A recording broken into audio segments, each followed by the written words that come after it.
Good afternoon, everyone. We're now in Exodus chapter 26. Now, Exodus chapter 26 is a continuation of the time that Moses was up in the mountain of Sinai, receiving these instructions from God. And besides that, he actually sees the vision, or what we call the three-dimension model or pattern of how God wants his Mishkan, or the tabernacle, to be made. Now, chapter 26 is a very detailed chapter with regards to the construction of the Mishkan, or the tabernacle. Now, we're not going to spend all the time plowing through the Hebrew, but we will have an adequate picture of what's being made, because there will be a lot more time required to explain every single verse. Now, for our purposes this afternoon, we will focus on some of the major highlights of chapter 26. It begins this way in chapter 26. Moreover, you shall make the tabernacle, and this would be the Hebrew word Mishkan, with 10 curtains of, note, fine woven linen, blue, purple, and scarlet. And then it says here, with artistic designs of cherubim, you shall weave them. Now, I want to share with you what exactly is being said from a Hebrew perspective, so that we have a better picture and we're not just merely reading the English language. The first thing we need to note is that there is a total of 10 curtains, and this is for the Mishkan. These 10 curtains are designed to overlay the structure of the Mishkan. So the Mishkan is not your regular uh, Bedouin type of tent. It has structure, and it is a very solid structure. But as we read in chapter 26, I want to point out to you that the design, architecture, and structure of the Mishkan was very much specific for mobility, meaning you can easily tear down and put up the Mishkan and ship the Mishkan around.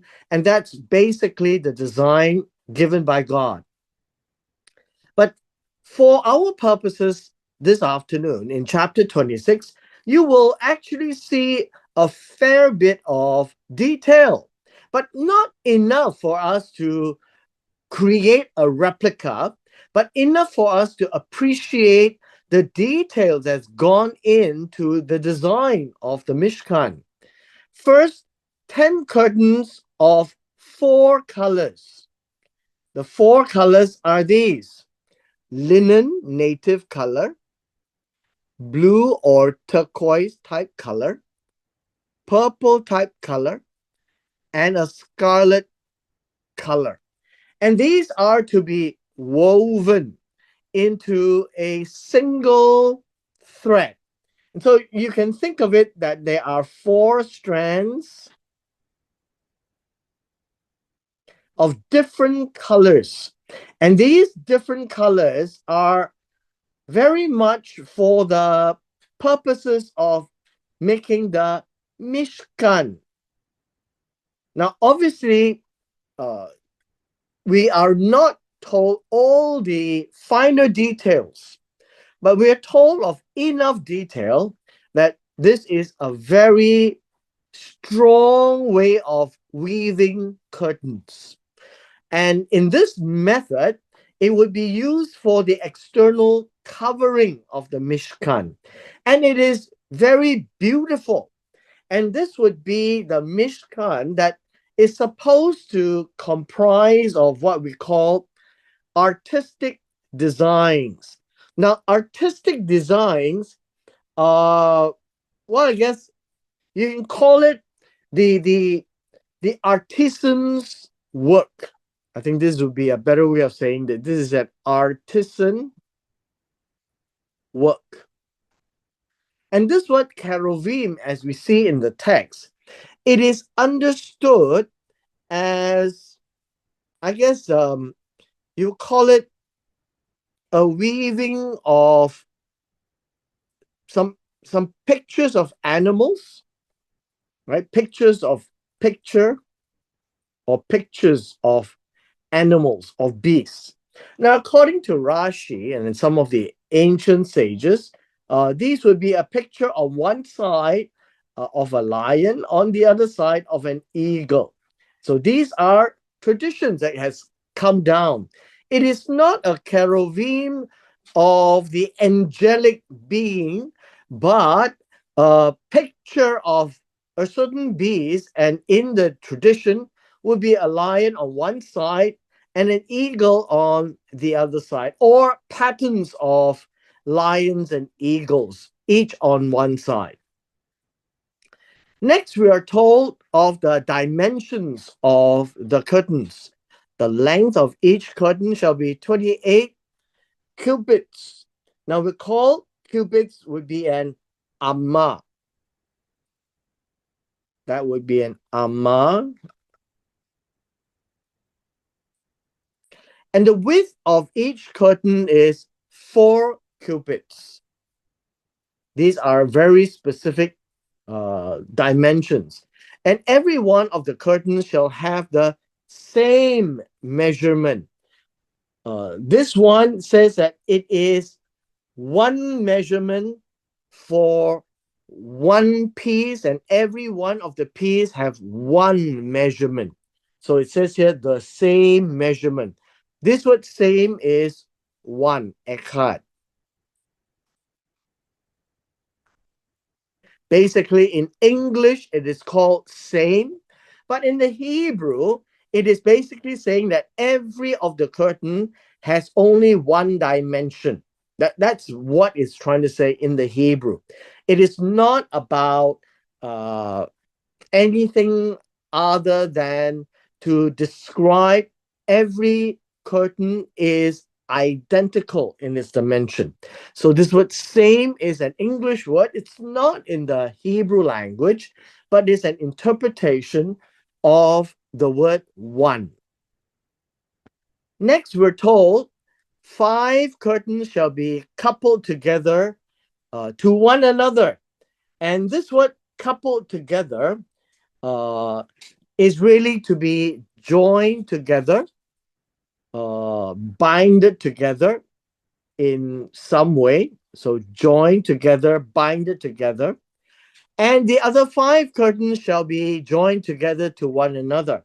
So what we have here is now the idea we have 2 very large pieces of curtains, 2 of them. And the curtains are made of 5 pieces. And each piece is identical, 28 cubits by 4 cubits, which means that we have 20 cubits here and 20 cubits as they are joined together and 28 cubits onto the other side. Now, this is what we will call the concept. And there is supposed to be 2 of them, and the 2 of them are to be linked together. And so we see this. And you shall make loops of blue yarn on the edge of the curtain of the sleeve of one set. And likewise, you shall do on the outer edge of the curtain of the second set. 50 loops in one curtain, 50 loops you shall make on the edge of the curtain that is on the end of the second set, and the loops may be clasped together. Now, this word clasped together literally means attached together in the loop form. This is an English word, but basically it means to attach together, which tells us that now we have this kind of a curtain Let me just redraw this.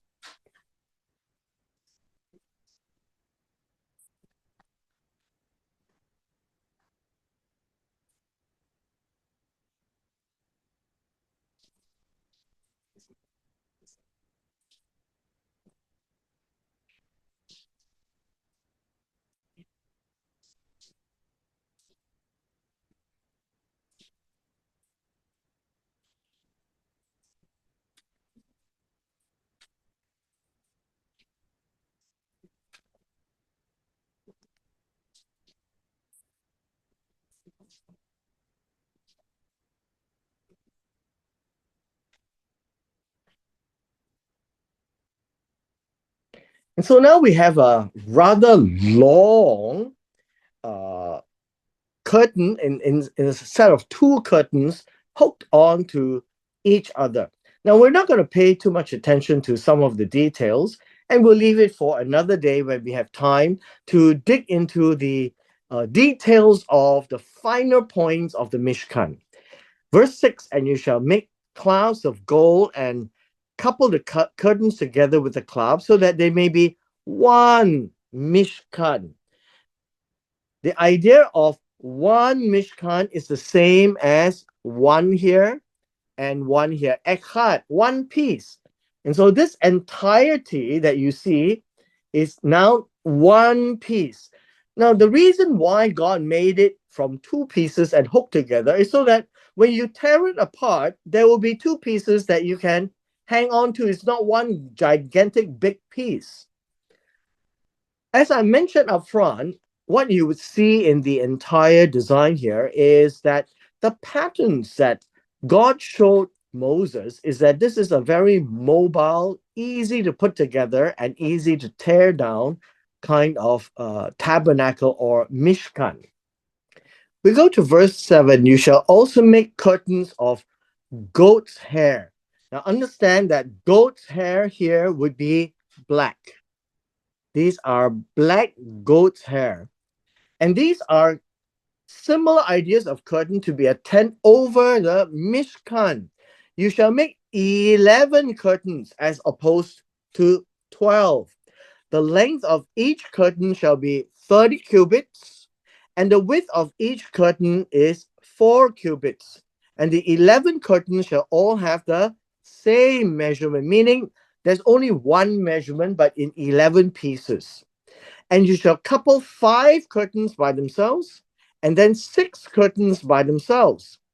Now, this is important because now we have an uneven number, but it is done in a way where it is purposely done in this format, where the upper set of curtains, which is black goat's hair, that will cover over this multicolored with patterns of perhaps eagle or lion. That would be the inner layer. Above that would be the black one, but the black one is actually slightly bigger. As you notice, the slightly bigger is here. It is 30 versus 28. And there is supposed to be 5 instead of 6. So you find that there is a difference of 2 cubits and 1 piece. Now, the whole idea is for us to appreciate that this black goat's hair curtain, when you put them all together, and it is told to us here, you shall double over the 6th curtain at the forefront of the tent. That means that you have the black one sitting a bit further down the front. Now that's important. So if we draw it, it will look something like this.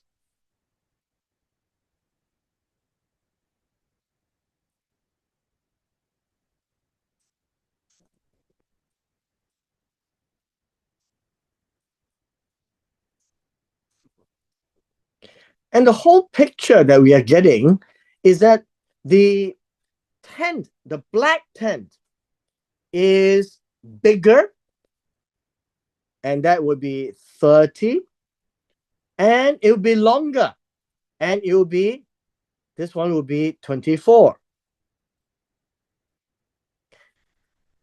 Now, if you understand what is being said, is that the front part, which is the sixth piece, is supposed to drape onto the front, and the back is actually extending back about the same length towards the back of the Mishkan. So let's continue. You shall make 50 loops on the edge of the curtain that is outermost in one set, 50 loops at the edge of the curtain on the second set, and there will be loops just like the first one. 50 bronze clasps, and put the clasps into loops, couple the 10 together that they may be one. So all these loops and clasps is just to tell us that, well, we can unhook that one big piece into two pieces because that was originally in two pieces. The remnant that remains of the curtains of the tent, the half curtain that remains that hang over the back of the tabernacle, and a cubit on one side and a cubit on the other side of what remains of the length of the curtains of the tent shall hang over the sides of the tabernacle on this side and on that side to cover it. So if you think with me, it would look this way. And so if we have 28, so the 28 would be 10 cubits here, and then 9 cubits here and 9 cubits here. That's the innermost. Then you get the black goat's hair, which is slightly longer, and that would be on the outside, covering over it. 10, 10, 10, which means that this is longer by 1 cubit. That's all it's trying to say. So that the outer covering of the black goat's hair covers the inner, very colorful curtain completely. That would be how it is understood. Now in verse 14, we are now told, you shall now make a covering of ram skins dyed red for the tent, and a covering of badger skins above that.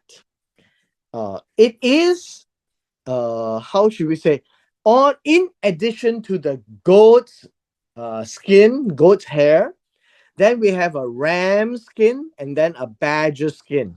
The ram skin is dyed red. At the end of verse 14,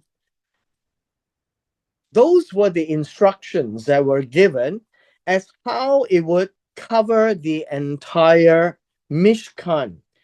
Now, in verse 14, what essentially it does is that it is supposed to have two more pieces that is above, which tells us that the Mishkan itself would be absolutely dark because it covers the entire Mishkan, and the only place where you can actually see some light would be the doorway to the outside. But if it's inside and it is covered with a curtain, there will be no light whatsoever. And it's done in a way where it is a very complicated but very complete, but a very sophisticated way of making the Mishkan. Now, in verse 15 onwards, we are going to dwell on the structure of the Mishkan. Understand this, that these would be boards of acacia wood. And it appears that the acacia wood would have come from Egypt. In some of the commentaries, when they left Egypt, they not only left with gold and silver and cloth, they actually left with a lot of wood. Now, that's one view of it. But the other one would be perhaps at the place where they stopped at Mount Sinai, that they would be able to find a lot of wood and acacia wood. Now, if you've been to that part of the world, acacia trees are grown in the wild, and they are very sturdy, hardy, and it can withstand weather. And if they live for many years, you will find that the wood would be extremely large and big. And so harvesting the wood would be easy if you have a grove of acacia trees. And perhaps at Mount Sinai, there may be a full grove of old acacia trees. Verse 15 talks about the use of them. Now, in chapter 25, we saw the use of it in building the ark. But here, we're talking about the tabernacle, the Mishkan structure. I have told you that this Mishkan structure is not a Bedouin tent. It is not their regular tents, but it is made in such a way that God wants it to be a solid yet mobile structure. As for the Mishkan, you shall make the boards of acacia wood, and acacia wood is very solid and very hard, and it stands upright. 10 cubits shall be the length of a board, and a cubit, a half the width of each board. So if you think of it this way, you find that the length of each board is 10 cubits.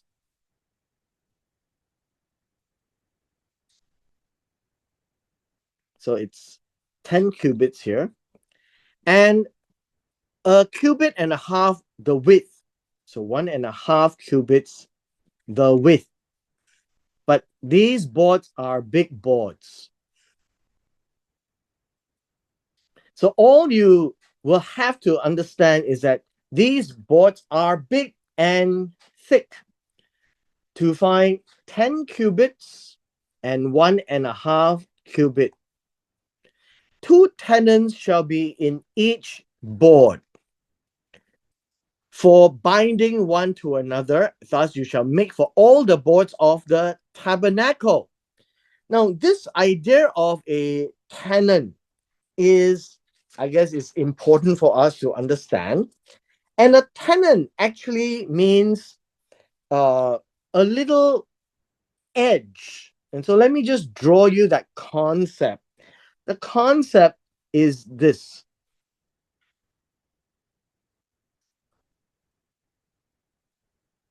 And this would be the tenon.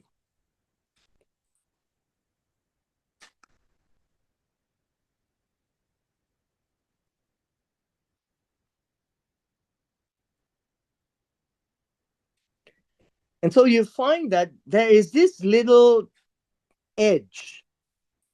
And this little edge will help lock the wood together. Now, one of the ideas that I'm trying to help us understand is that this idea of a tenons are what we call the ancient way of building structures without nails. And these are what we call interlocking techniques. And that is what the Mishkan was used for. And they are using this as an interlocking technique. And you shall make the boards for the tabernacle, 20 boards for the south side, 40 sockets of silver under the 20 boards. So there are 40 sockets. In verse 19, the idea of sockets here is really a base. So it's a base of silver. And the base of silver is to help the interlocking. 2 sockets under each of the boards for its 2 tenons. The way that I would say the silver sockets are done would be in this form.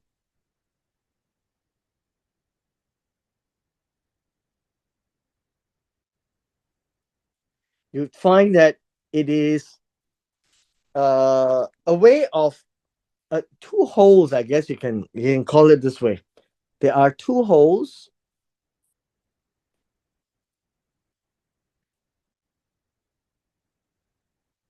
And it actually locks.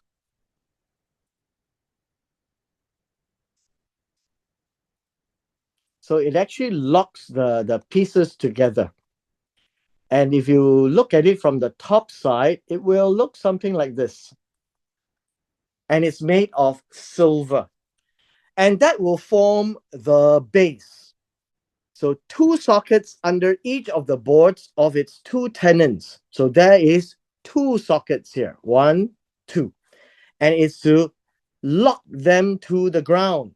And the way to lock them to the ground is interlocking, meaning one tenon with the next tenon of the other plank. And so they are interlocking. And for the second side of the tabernacle, the north side, also 20 boards. And there are 40 sockets of silver, two sockets under each board. For the far side of the tabernacle, westward, you shall make 6 boards. So you have 20, 20, and 6. And then you shall also make 2 boards for the 2 back corners of the tabernacle. They shall be coupled together at the bottom, and they shall be coupled together at the top by 1 ring. Thus it shall be for both of them. They shall be for 2 corners. So there shall be 8 boards with their sockets of silver, 16 sockets, 2 sockets under each of the boards. Now, the whole picture, without drawing too much, is to help us understand that these are the what we call the interlocking techniques of holding the acacia wood board together. After this, we will draw a picture, roughly understanding how it is laid out. In verse 26, making the bars of acacia wood, 5 for the boards on one side, 5 for the boards on the other side of the tabernacle, 5 bars for the boards on the side of the tabernacle, and for the far side westward, the middle bar shall pass through the midst of the boards from the end. You shall overlay the boards with gold, make their rings of gold as holders for the bars, and overlay the bars with gold. It's a gold overlay of boards, 5 boards. And you shall raise up the tabernacle according to its pattern that you were shown on the mountain. Again, I draw your attention that there is a model that God showed Moses on the mountain. The last 2 passages here has to deal with how to use curtains to separate the Holy of Holies from the external sanctuary. You shall make a veil woven of blue, purple, and scarlet, which is like the first layer, and fine woven linen, 4 colored threads. It shall be woven with an artistic design of the cherubim, which would be a symbol of either a lion or an eagle. You shall hang it upon the 4 pillars of acacia wood overlaid with gold. Their hooks shall be gold upon 4 sockets of silver. You shall hang the veil from the clouds. Then you shall bring the ark of the testimony in there behind the veil. The veil shall be a divider for you and the holy place and the most holy. You shall put the mercy seat upon the ark of the testimony. In the most holy shall set the table outside the veil, lampstand across from the table on the side of the tabernacle toward the south, and you shall put the table on the north.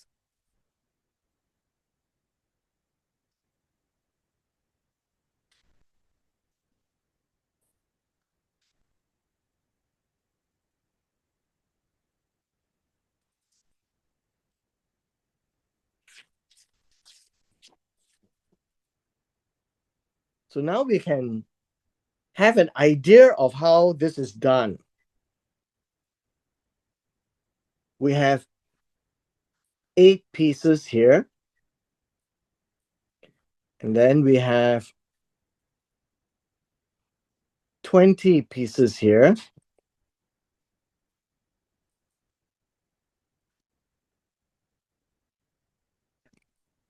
And so we have a Mishkan that is long.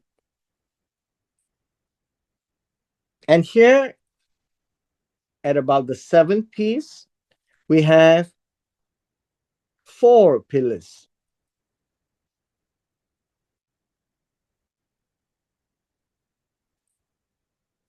And in these 4 pillars, we will have a screen eventually that will be described. And internally, we have the Ark of the Covenant. The poles will be there. And then we have the Ark. Then we would have the lampstand across from the table, and it's at the south. And so we have the lampstand. And then we have the table of the showbread on the north side. So this is north, south, west. That's basically where we have everything now. And the mercy seat will sit on top of the ark itself. Our final passage is this.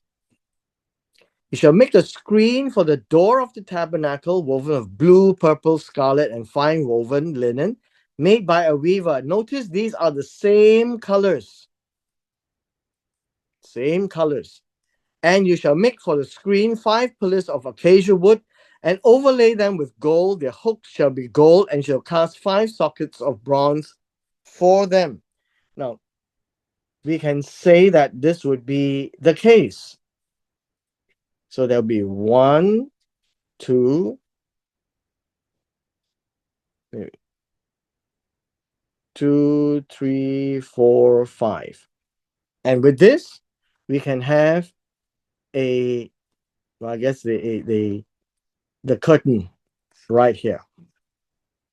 So we have 2 curtains. And inside will be absolutely dark. So what basically I've tried to show in chapter 26 is the structure is divinely designed. The pattern or the model was given to Moses. And as they build this, they have to follow exactly what God wants them to build. Now, we don't have a lot of details, which means that when we look at chapter 26, you still can't go out and build something, but we have a fair idea of the ingenuity of the architecture, how we interlock the walls together, how we hang the curtains so that it will hold, the curtains won't fall down, how they are supposed to be the pillars to hold things up, the covering over the Mishkan. All of these are very specific details to tell us a few things. That God is a detailed God. God knows what he wants and tells them what he wants, and they are to deliver exactly what he wants and nothing more. There is a certain level of personal artistic flair because God wants the artisans to be able to express their imagination. And so, how the patterns of, say, the lion and the eagle would be like, we don't know. Well, what kind of weaving techniques would that be? We don't know. How are they going to interlock exactly what dimensions? We also don't know, but we know that that's how it's going to interlock. So careful reading in the Hebrew gives us a very good feel that God is very particular. The Mishkan is very solid when it is put up. It is solid also because it's made of acacia wood, and how it stands up, that it's not going to fall just because there is a strong wind, is the way it interlocks itself. It is heavy enough for it to stand on its own. And the way that it covers itself is that it won't even allow any breeze to come in.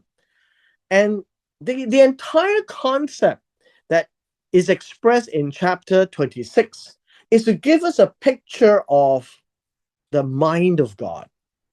The mind of God is very specific. There's something in God's mind that is communicated to Moses in a form of a vision, the picture and the model. And then with that model, a lot of information given to what we can read today, but there is, I believe, a lot more details that is being told to them, which is what we call the oral tradition. And combining the two with the picture in Moses' mind, this Mishkan can be successfully built if one just follow using all the material that was freely given by the people and following the dimensions that's given without missing anything in its bigger picture. You can now imagine that God is very particular about his house. It is not build me anything you want, but there is an image that God has conveyed to Moses. So we are looking at a very detailed God, a God who cares about specifics, a God who cares how Moses and his people will do this, a God who wants exactly what he wants done, no more, but no less. The reason why we are told that much information, even now we can read, is that God has a lot in his mind to convey. And based on that, you still need the oral traditions to understand all the nitty gritty details because you cannot just use words to express an architecture. And hence, uh, the enablement, the knowledge, the materials, all has to follow. And this entire example of the Mishkan is really a representation of how God wants his people to listen to him, to heed his words, to obey him. And it's now done using a picture lesson of building a tabernacle, that you can't go out and do parts without finishing it. You don't have the option of changing any of the parts and specifications.